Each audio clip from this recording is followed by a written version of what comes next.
Almost yearly, it seems, another study is released showing that the cost of building roads in New Jersey is higher than in most states, or even all other states. Now, some of that high cost may be in part because of the asphalt itself. News 12's Brian Donahue explains. So when we're putting an asphalt mix together, it's pretty much like a recipe if you were making chocolate chip cookies. You got a certain percentage of sugar, flour, et cetera, et cetera. My whole life, I've thought the asphalt on my street was basically the same stuff you drive on the turnpike. Same stuff planes land on at Newark Airport. Turns out there's a whole world beneath our tires I knew nothing about. A world revealed to me by the folks at the Asphalt Pavement Lab at Rutgers University's Center for Advanced Infrastructure Technology. These are the super sacks of recycled plastic that we're going to be using in the spring.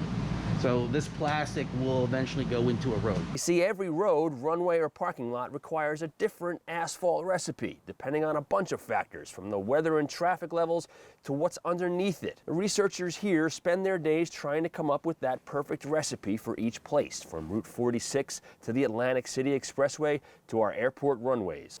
We have sections of New Jersey that are composite pavements. It's old concrete below, new asphalt on top. That has to perform completely different in a manner than what we would generally have maybe on a roadway that's just outside of our laboratory.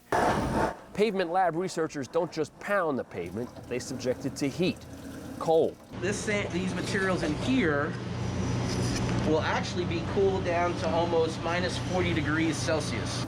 Pressure and slow bending to develop new and better materials to make roads and the money spent on them last longer.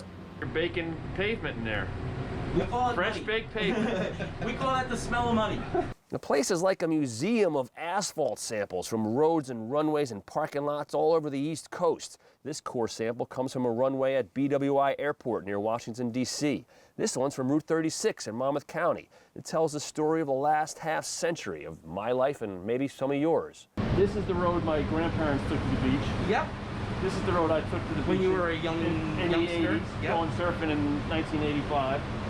And this is the road. This is what you're driving on now. It's fitting, right, that New Jersey has one of the most renowned and biggest pavement research centers in the country. We are, by percentage of total area, the most paved over state in the nation. Our insane levels of traffic and wild weather swings and layers of old materials under our roads wreak havoc on asphalt like no place else. Materials that are being used in New Jersey are really of the highest quality, the highest design quality. Unlike New Jerseyans themselves, I'd say, our pavement, like our people, tested by harsh conditions and refined by hard work to become a little tougher and still a bit more flexible than what you might find in other places. I'm Brian Donahue. That's Positively New Jersey.